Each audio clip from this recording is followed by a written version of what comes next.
Hello friends, நம்ம பார்க்கறது வந்து பிஎஃப்எம்மில் தான் மாடல் ஏ தான் பார்க்க போகிறோம். மாடல் ஏ வந்து இன்டர்நேஷனல் பேங்கிங். இதில் மொத்தம் 7 யூனிட்ஸ் இருக்குது. ஃபர்ஸ்ட் யூனிட் வந்து என்னென்னா exchange rates and forex business. இதில் என்னென்ன ஃபாரெக்ஸ் பிஸ்னஸ் பண்ணுறோம், அதில் என்னென்ன எக்ஸ்சேஞ்ச் ரேட்ஸ் இருக்குன்னு தான் பார்க்க போகிறோம்.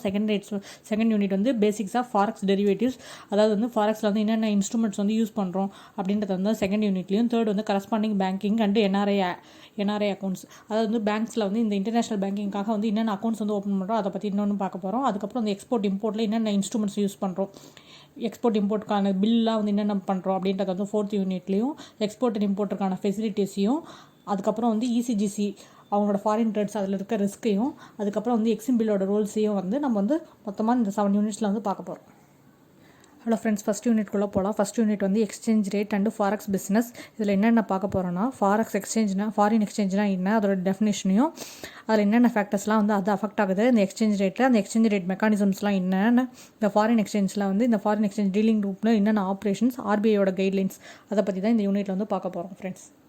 ஃபஸ்ட்டு ஃபாரின் எக்ஸ்சேஞ்ச் டெஃபினேஷன் என்னென்னு வந்து பார்த்துடலாம். ஒரு வேர்ல்டு ட்ரேடோ ஒரு கமோடிட்டிஸ் வந்து எக்ஸ்போர்ட் இம்போர்ட்டோ பண்ணுறோம், இல்லைனா வந்து நம்ம வந்து ஒரு வெளிநாட்டுக்கே போகிறோம், ட்ராவல் டூரிசம் அது மாதிரிலாம் வந்து பண்ணும்பொழுது வந்து இந்த கமோடிட்டிஸ் வந்து எக்ஸ்போர்ட் இம்போர்ட் பண்ணும்போதுலாம் நம்ம வந்து நம்ம நாட்டு கரன்சி எடுத்துன்னு போய் வெளிநாட்டில் அப்படியே வந்து யூஸ் பண்ண முடியாது. அப்போ வந்து நம்ம என்ன பண்ணுறோன்னா, நம்ம நாட்டு கரன்சியை வந்து இன்னொரு நாட்டு கரன்சியை வந்து கன்வெர்ட் பண்ணி தான் ஆகணும். அது மாதிரி வந்து கன்வெர்ட் பண்ணுறதுக்கு தான் வந்து நம்ம யூஸ் பண்ணுற இடம் வந்து என்னென்னா ஃபாரின் எக்ஸ்சேஞ்ச். அங்கே தான் வந்து நம்மளோட கரன்சியை வந்து இன்னொரு கரன்சியாக வந்து மாற்றும். இப்போ வந்து நம்ம நாட்டில் வந்து ஒரு பொருளை வந்து மேனுஃபேக்சர் பண்ணுறோம், அதை வந்து இன்னொரு நாட்டுக்கு வந்து எக்ஸ்போர்ட் பண்ணுறோன்னா அவங்க கரன்சியில் தான் வந்து நம்மளுக்கு வந்து பே பண்ணுவாங்க. நம்ம என்ன பண்ணணும்னா, அந்த கரன்சியை வந்து நம்ம நாட்டு கரன்சியாக வந்து கன்வெர்ட் பண்ணணும். அப்போ வந்து கன்வெர்ட் பண்ணுற இடம் தான் வந்து அவங்க கொடுக்குற டாலரை வந்து நம்ம வந்து இந்தியன் ருபீஸாக வந்து கன்வெர்ட் பண்ணுறோம். அது மாதிரி வந்து கன்வெர்ட் பண்ணுறதுக்கு நம்ம வந்து யூஸ் பண்ணுற இடம் தான் வந்து ஃபாரின் எக்ஸ்சேஞ்ச். ஃபாரின் எக்ஸ்சேஞ்சுக்கு வந்து ஃபெமா வந்து எக்ஸாக்டாக ஒரு டெஃபினேஷன் கொடுத்துருக்காங்க. அக்கார்டிங் டு செக்ஷன் 2 என்ன கொடுத்துருக்காங்கன்னா, இப்போ வந்து எல்லா deposits, credits, balance payable in foreign currency எல்லாமே, travel cheques, letter of credit, bill of exchange எல்லாமே வந்து இந்தியன் கரன்சியில் எடுத்துகிட்டு நம்ம வந்து ஃபாரின் கரன்சியில் அது வந்து பே பண்ணுற மாதிரி இருக்கும். இல்லைனா வந்து நம்ம ஏதாவது ஒரு இன்ஸ்ட்ருமெண்ட் வந்து ஒரு ஆப்ஷனாக எடுத்துகிட்டு வந்து இன்னொருத்தருக்கு வந்து பே பண்ணுறது வந்து நம்ம வந்து இந்தியன் கரன்சிலையோ இல்லை ஃபாரின் கரன்சிலையோ, இல்லைனா வந்து அதில் வந்து நம்ம வந்து பாதி வந்து பார்ஷியலாக வந்து இந்தியன் கரன்சியில் வந்து பார்ஷியலாக வந்து ஃபாரின் கரன்சியில் அப்படி கூட வந்து பே பண்ணலாம் அப்படின்னு வந்து சொல்லியிருக்காங்க. அது வந்து ஃபாரின் எக்ஸ்சேஞ்ச் ட்ரான்சாக்ஷன்ஸ் வந்து எப்படி இருக்குன்னா, ஒரு கான்ட்ராக்ட் மாதிரி வந்து போட்டுருவாங்க.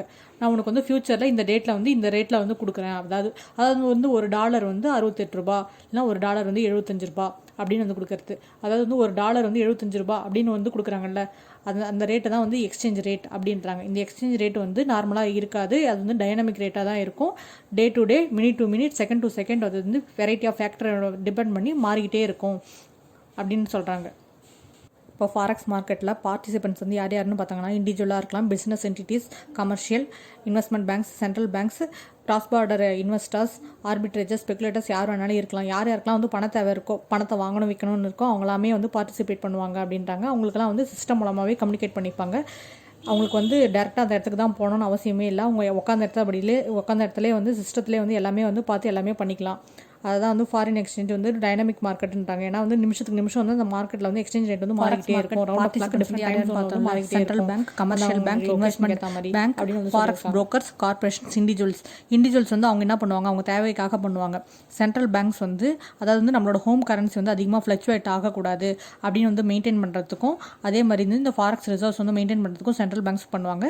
கமர்ஷியல் பேங்க்ஸ் வந்து நம்மளோட பேங்க் கிளைண்ட்டுக்காக ஒரு பெரிய கஸ்டமர் இருக்காங்க அவங்களுக்காக வந்து பண்ணுறது.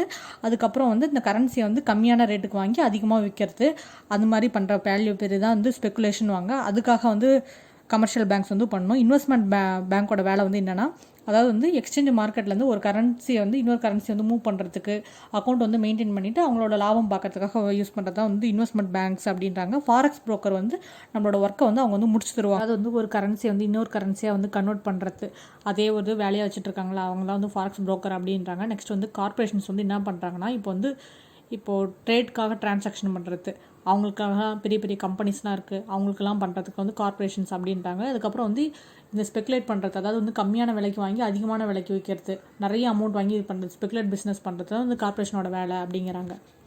இந்த ஃபாரெக்ஸில் இன்வால்வ் ஆகிறவங்க வந்து ட்ரேடுக்காகவோ இல்லை ட்ராவல் பர்பஸ்க்காகவோ மட்டுமே பண்ண மாட்டாங்க. அதாவது வந்து இதில் வந்து இன்வெஸ்ட் பண்ணிவிட்டு இல்லைனா வந்து இன்சூரன்ஸ்க்கு, ஸ்பெகுலேட்டிங் பர்பஸ்க்காகவும் கூட வந்து பார்ட்டிசிபேட் பண்ணுவாங்க அப்படின்றாங்க.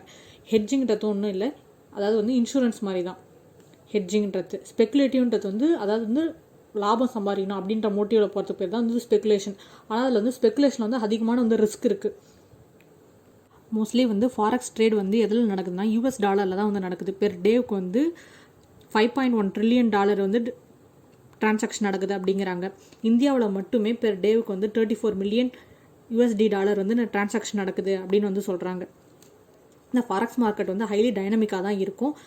மோஸ்ட்லி வந்து ஃபாரின் கரன்சிஸில் வந்து 2 கரன்சி தான் வந்து அதிகமாகவே வந்து ட்ரேடில் வந்து யூஸ் பண்ணுவாங்க. என்னென்ன கரன்சின்னு வந்து பார்த்தீங்கன்னா யூஎஸ் டாலர், இன்னொன்று வந்து பிரிட்டிஷ் பவுண்ட் வந்து யூஸ் பண்ணுவாங்க.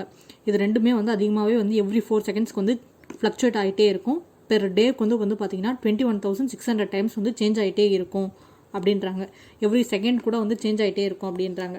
ஃபாரெக்ஸ் மார்க்கெட் வந்து யூஸ்வலாகவே வந்து மண்டே டு ஃப்ரைடே வந்து ஆப்ரேட் ஆகும். பட் இதுவே வந்து மிடில் ஈஸ்ட் இஸ்லாமிக் கண்ட்ரீஸில் வந்து பார்த்தீங்கன்னா வந்து சாட்டர்டே சண்டே கூட ஃபங்க்ஷன் ஆகும். ஏன்னா இஸ்லாமிக் கண்ட்ரீஸில் வந்து ஃப்ரைடே அன்றைக்கி வந்து க்ளோஸ் பண்ணியிருப்பாங்க. பல்க் டிரான்சாக்ஷன்லாம் வந்து ஃபாரெக்ஸில் வந்து ஓடிசி ஓவர் த கவுண்டரில் தான் வந்து நடக்கும். அதாவது வந்து டெலிஃபோன் மூலமாகவோ இல்லைனா வந்து எலக்ட்ரானிக் டிரான்சாக்ஷன் மூலமாகவே வந்து நடக்கும். அது வந்து ஏஜென்ட்ஸ்க்கு, பேங்க்ஸ்க்கு, புரோக்கர்ஸ்க்கு யாருக்கு வேணாலும் இருக்கலாம் அப்படின்றாங்க. ஒரு கண்ட்ரிலையும் வந்து டிஃப்ரெண்ட் டைம் ஜோன் இருக்கிறதுனால வந்து அந்தந்த டைம் ஜோனில் தான் வந்து நம்ம வந்து ஆப்ரேட் பண்ணணும்னு இல்லை.